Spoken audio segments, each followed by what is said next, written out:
Greetings. I'm Cameron Bailey, CEO here at TIFF. Good evening. It's my pleasure and my honor to welcome you to the Canadian premiere of Bob Marley, One Love.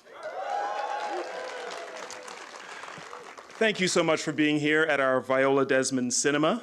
And if you are a TIFF donor, a member, or other supporter, I want to thank you for championing what we do, which is to transform the way people see the world through film. We truly could not do it without you. And if you like what you see, hear, and feel tonight, and you want to join in supporting us, we'd love to have you. We've got lots of people here afterwards who can help you out with that. Big thanks to our major sponsors, RBC and Visa, as well as our major supporters, the Government of Ontario, the Government of Canada, and the City of Toronto for their continued support. And we'd also like to welcome a few special guests to TIFF Lightbox tonight. Joining us, we have TIFF community partners, the NIA Center for the Arts. NIA in the house? All right, welcome. Welcome back. Honey Jam, it's Ebony here, Honey Jam crew here.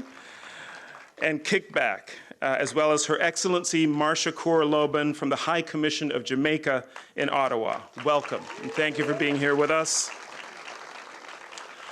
I also want to welcome the whole Marley family who are here and all of us who found a community in Bob's music. And last but not least, we'd like to thank Paramount Pictures Canada for providing us with this film and making this whole night possible. Thank you, Paramount. Just a quick reminder before we go on to just behave yourselves tonight. Don't film the movie, okay?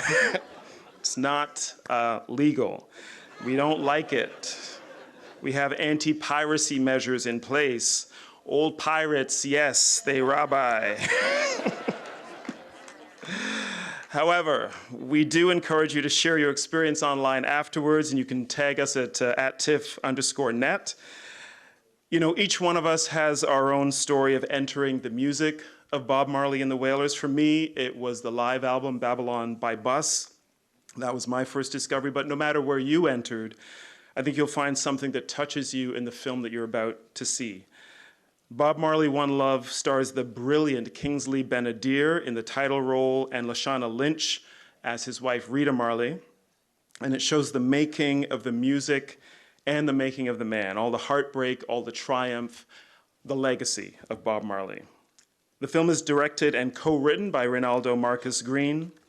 In 2021, Reinaldo's film King Richard earned the Academy Award for Best Actor and was nominated for 6 Academy Awards, including Best Picture. And prior to this, Green's film credits include Monsters and Men and Joe Bell, both of which premiered here at our festival in 2018 and 2020, respectively. He's also the writer, director, and producer behind the Netflix series Top Boy. Anybody watch Top Boy? Yes. And HBO's limited series, We Own the City. Now, this is a film founded on the principle of authenticity. It was shot in Jamaica, in the actual places where Marley lived and performed, with iconic filming locations such as Trenchtown and Strawberry Hill. And above all, to ensure that authenticity all the way through, Bob Marley's family was closely involved in the movie, especially his son, Ziggy Marley, who's one of the film's producers. Now, you'll know Ziggy is the eldest son of Bob and Rita and an 8-time Grammy winner, carving out a path of his own in the music industry. His latest work, More Family Time, was his 8th solo album, and it was released on his self-owned record label, Tuff Gong Worldwide. Of course, that's an offshoot of his father's music label, Tuff Gong Records. We're deeply honored that Ziggy and Reinaldo are here tonight to discuss their film. Ziggy will be joining us after the screening, and in just a few minutes, we'll turn our lights down low to get started. But now, we'd like to welcome to the stage the director of Bob Marley, One Love, Reinaldo Marcus Green.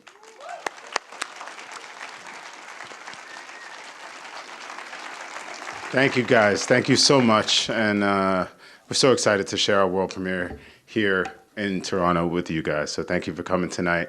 I want to thank Paramount Pictures.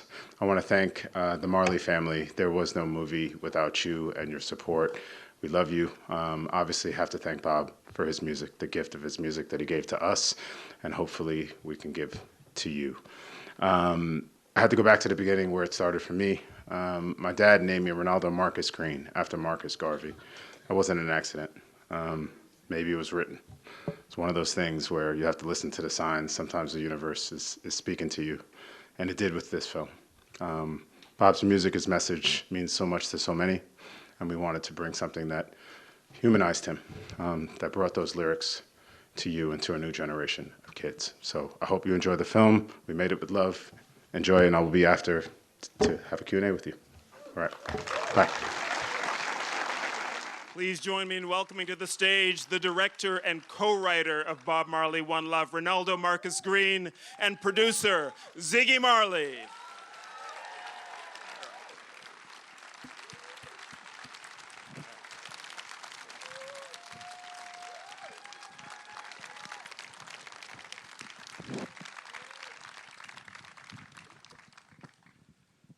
How you doing?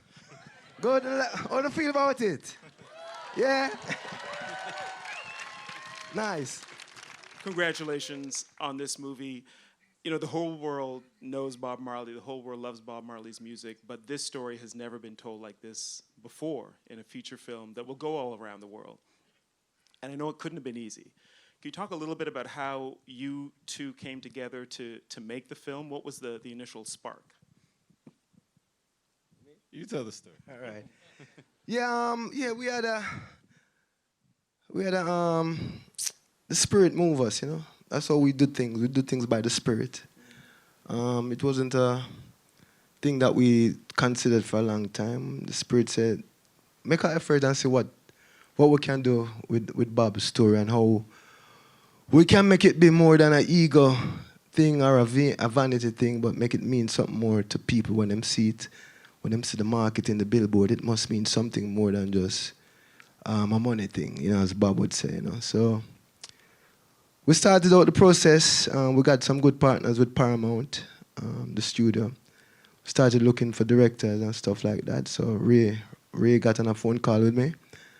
And yeah, man, Ray, we had the initial script, you know, the first script. And Ray was like, yeah, we have to change this. So when Ray said that to me, I said, yeah, I like that, because I don't like people who just want to tell me yes or tell me what they think I want to hear.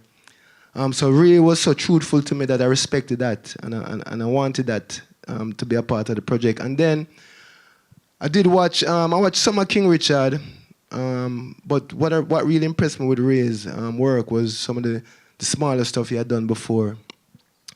There was this one short film he did in South Africa, and when I watched it, I was like, yeah, that's what I want the Bob Marley film to be like. It was authentic to the culture of South Africa, and we had to make sure it was authentic to the culture of Jamaica. And so, on another level, Ray was the human connection we have with Ray also was important, that we feel Ray was a good person. Ray was a person we could work with, not an egotistical person. Someone who could listen, someone who I could follow also.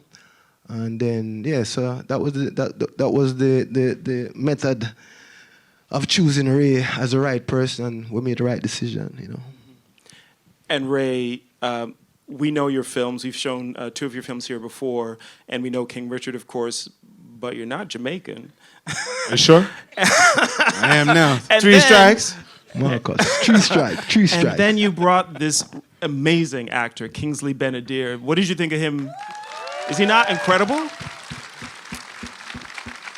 Remarkable work, also not Jamaican. So how did the two of you end up coming together with Ziggy to tell this story in Jamaica? A lot of it shot in Jamaica. And what did you have to do to really make it authentic? Yeah, well, you know, like Ziggy said, from that very first call, I felt like I had a true partner, somebody that was going to be there every step of the way in terms of making it authentic, the voice, the patois. We weren't going to fail. We had that support, and that was from day one. Finding Kingsley was definitely a journey.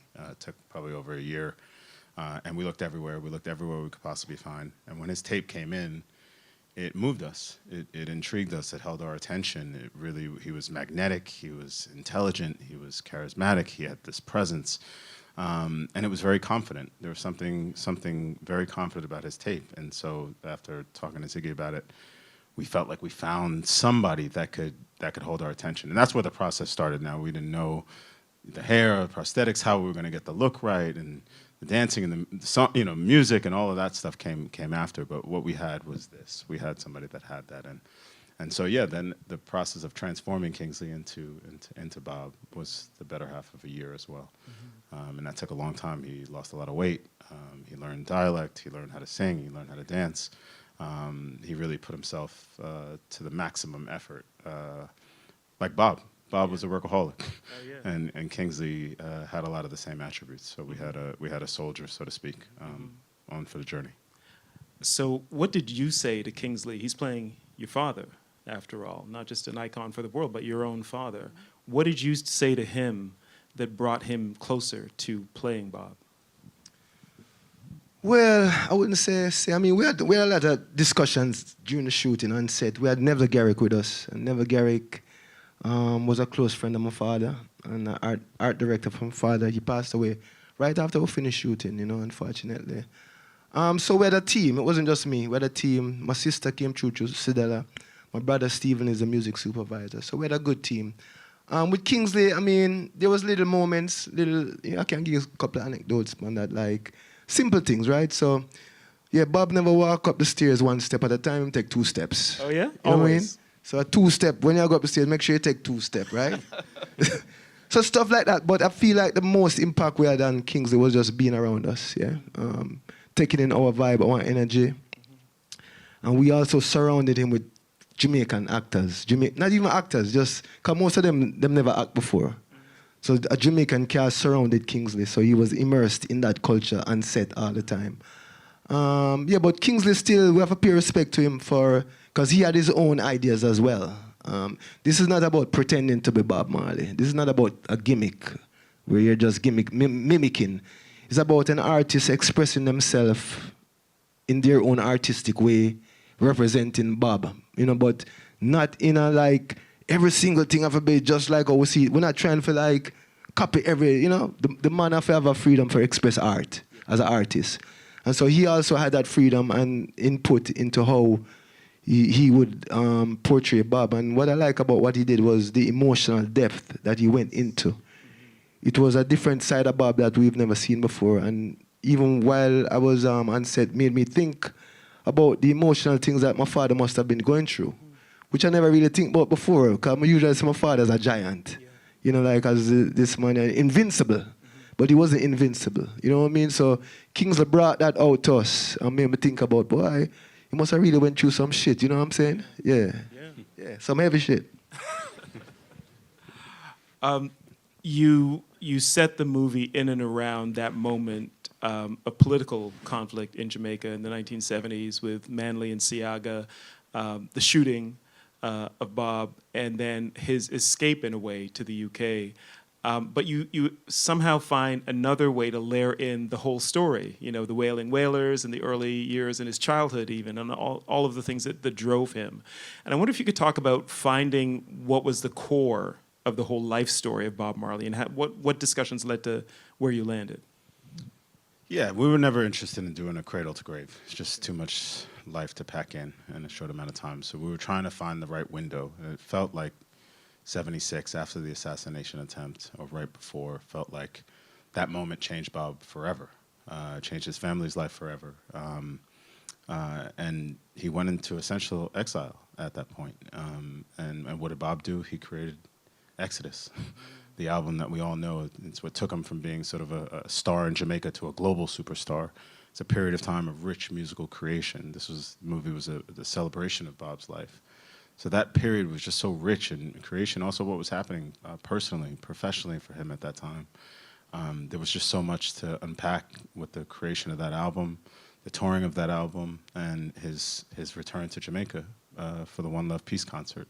So that structure just felt like it captured the essence of a man.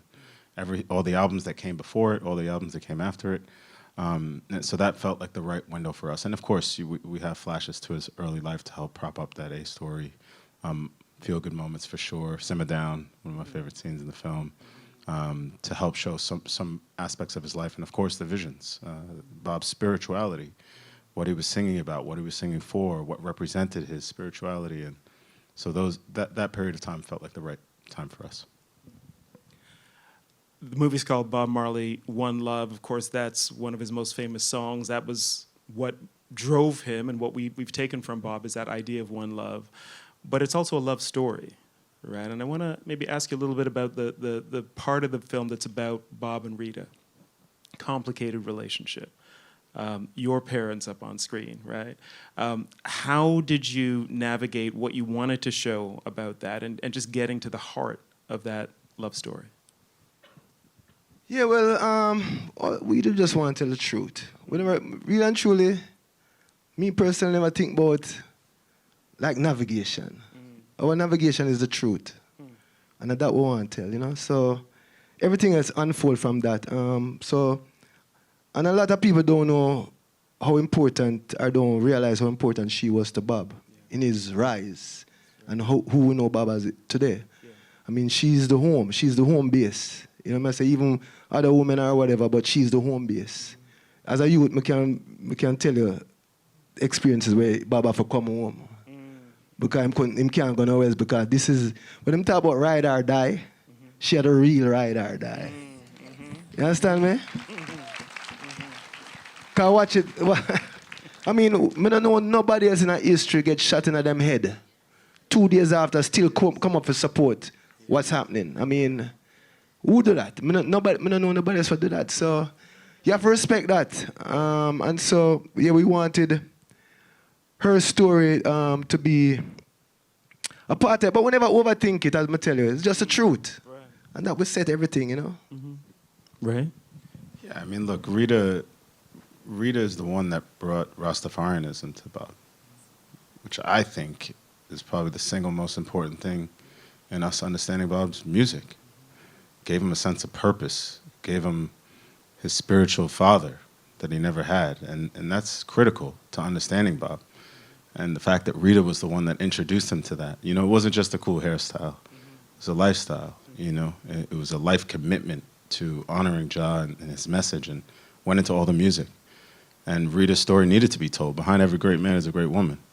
We know that to be true, and that was definitely certain for them. But yeah, the relationship was complicated. It wasn't straightforward, but it was a deep friendship. Even to this day, we premiered the film in Jamaica, and Rita being in the audience and hearing her, the love that she had for that man was real.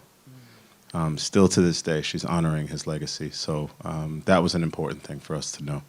Because it only strengthened Bob's story and us understanding him and understanding his music and his family. You mentioned Exodus and how it's represented in the film, the creation of it. You know, I listened to that album on repeat, you know, way back in the day when I was a young man coming up. And I recently, in preparing for this, just was listening to it again. There's so many hits on that. Like, every song is a classic now. It's remarkable. And that idea of the creation of something that we all know so well, the creation of this classic, is something that we, like, you know, we're thrilled to be in the room. Now, this is your creation of imagining what it might have been. But can you tell us a little bit about how you crafted those scenes of the making of Exodus? And you have real musicians playing as well. Yeah, shout out to Aston Barrett, who's Family Man's son. Yes. Family Man just passed. But Aston carried his legacy so well. Everybody in the film is a musician. Everybody. Naomi Cowan, all the I3s, musicians. Lashana Lynch can sing. She started off as a singer. Turned I didn't know that, really. And so everybody, every single person is a musician. So we had real jam sessions. We created an environment for Kingsley to be successful in. So when they're grabbing the instruments, it's not fake. It's not false. That's Junior Marvin's actual son playing Junior Marvin in the film. So it just adds that layer of authenticity. And they have stories from their dads. Nah, Dad would do it like this. He kept the tag on the. You was like, oh, that's an accident, right? Take the tag off the guitar. No. Dad, Pops left it like that. Like that was on purpose. And all these little details that you learn from the offspring. So yeah, I mean, I wanted us to feel like a fly on the wall, to feel like we were in that space with them as they were creating what it must have been like to be in the room with Bob as he was thinking about those lyrics, as he was forming those lyrics. Did he do it with a pen? Did he do it with a guitar? And filling in those blanks was a lot of fun. Like Ziggy said we had Neville Garrick on set. He was there. He was the artistic director. He did all the lighting for all the shows. So he knew, he was in some of those spaces. He can tell us who was in the room, what it was like. You know, nah, he wouldn't have this, he would have this. This person would be smoking, this person wouldn't be. So we had these little character details which you feel when you watch the film. But yeah, those were some of the most fun scenes to shoot because obviously it's the music, but it just was, in creating what was there was special. Yeah, and it's just so great to hear the music in the film as well. We've got some questions from people on Instagram and other places, and I want to ask just some of those from the audience as well. Here's one question. This is an anonymous questioner from Instagram. You know, if you're on Instagram, why bother being anonymous? You know? But here's the question. What was the most important aspect of Bob Marley's life that you wanted to capture? And Ziggy, I'll start with you. Well, it's not one aspect, because Bob is not just one way. You know, I said, Bob, we wanted to capture art. That's the purpose, for capture different aspects. Otherwise, you just get a one dimension. So it was never about one aspect, but there were certain things that I think the general public or the fan who's not deep into Bob's, who Bob is or what Bob meant, that we wanted to make sure was highlighted. So one of the main things, we talk about Pan-Africanism. Bob loved Africa. Yeah. Bob was like a pro, like, you know, Bob support the ANC during the fight against apartheid. And the song Zimbabwe. Yeah, so we don't want to make sure Africa represent right, because if we do a movie that Africa thing is not a thing, and that's why I beat up the guy, because the guy, Africa is not a money thing. Africa is you understand? So that was important. Also Rastafari, how we represent that was very important to us too. So those aspects were stuff that we paid close attention to make sure it's represented, that we don't like try and commercialize Bob in a way. Because I think a lot of people don't understand that pro-Africa element about that militancy about. Yeah, we never want, you know, make any fluff of anything. So we make sure we focus on that. But also for me, the humorous side of Bob, which is so, that's the most emotional reaction I have in the film. It's not about crying, it's about laughing for me. Because him was a funny, him could have make joke and be fun, you know, and when him and the band players them round, them Mustang, them joke round. So when I watch the film, I laugh hard at those moments. And when we were in Jamaica, we went to the, what you call it, the pre-screen, the cast screen or whatever. We had a little small thing. And everybody laugh. You know, everybody get the thing. And I said, wait, Ray, I didn't know we were making a comedy. I didn't know it was a comedy. So those different aspects of Bob is what we wanted to really explore for me, you know? And Ray, for you, was there one thing that you wanted to make sure you absolutely got right about Bob?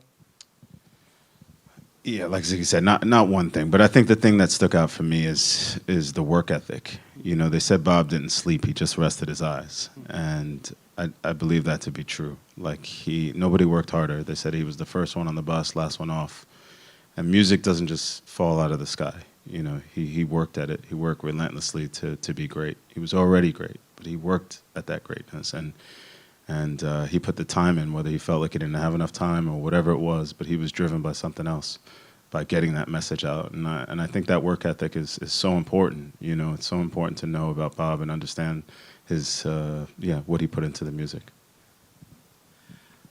Here's another question from Alexis on Instagram, who says, what was your approach to choosing a cinematographer to tell this important story? Well, Robert Elswit is one of the greatest to ever do it.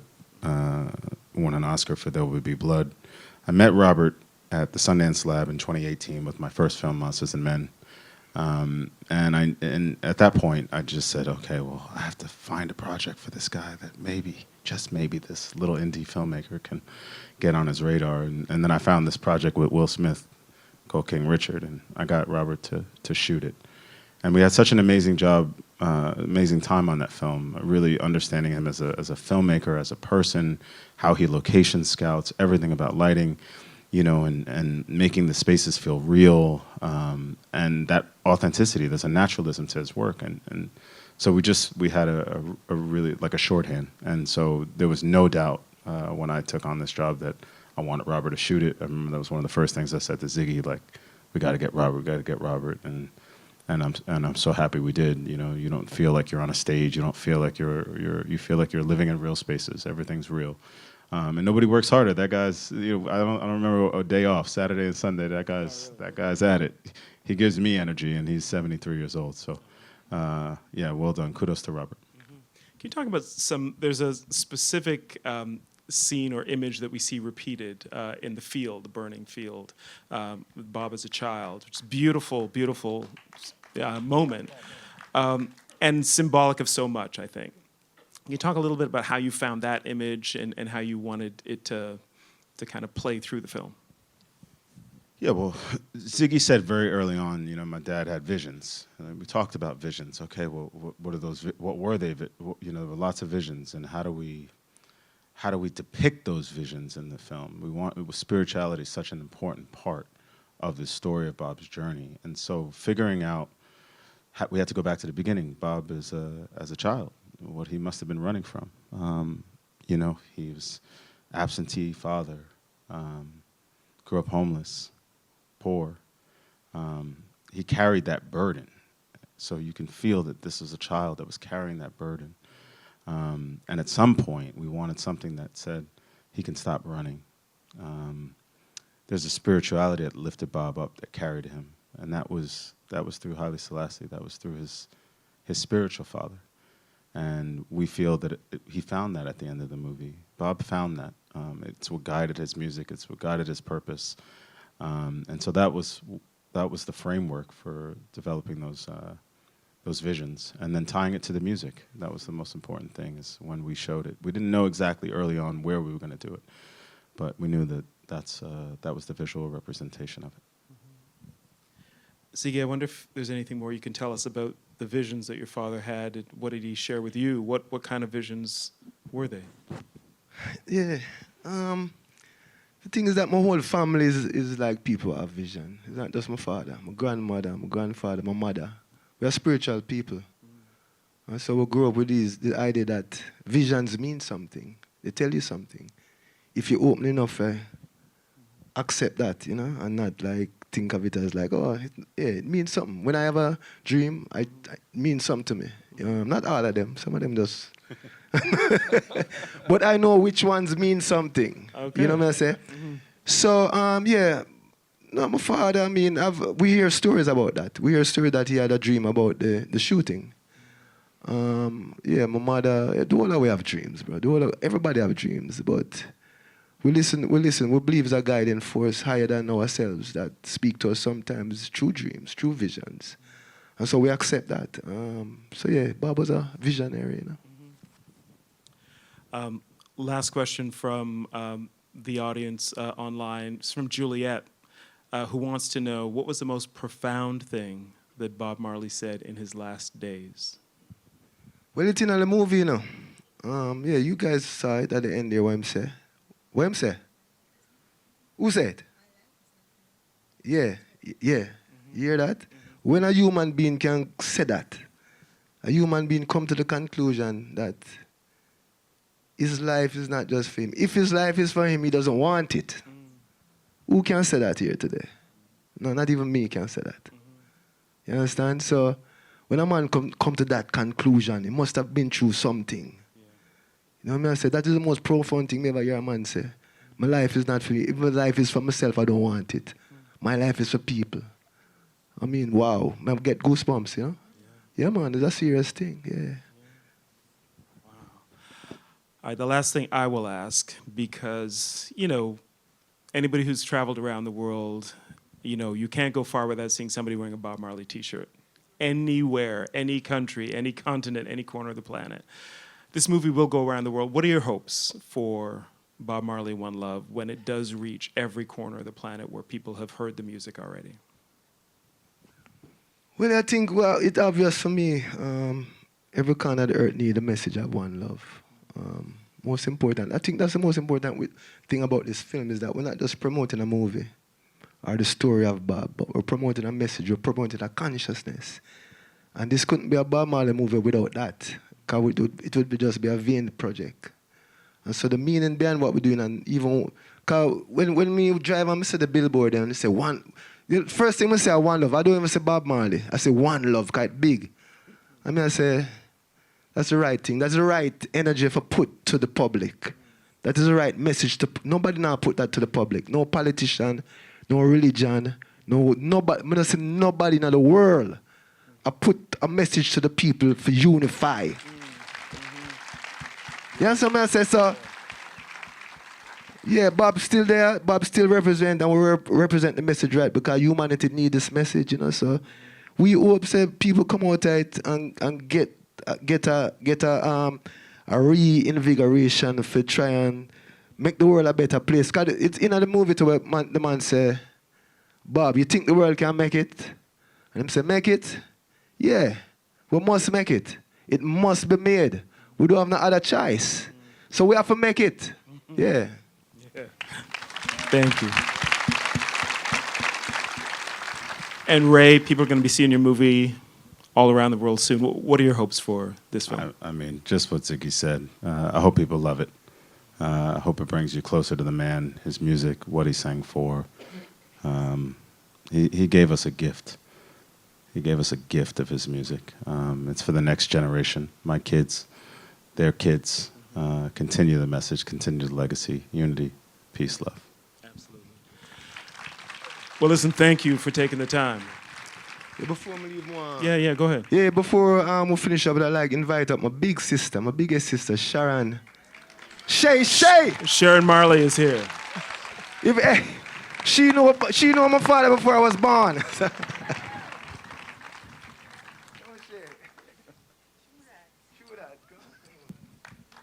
Sharon Marley, everyone. Sharon, yeah.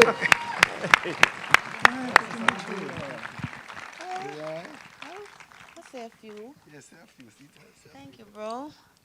I have to hold him hand, because I know it's a lot, to even be talking. He's gone to every country can think of to spread this message, and we'll have to give him the strength, because it's not easy. Even I couldn't come in here and watch the film again tonight because I'd break down, so I know I have to give him the strength when we see him, And I just want to say a special good night to our Uncle Wesley.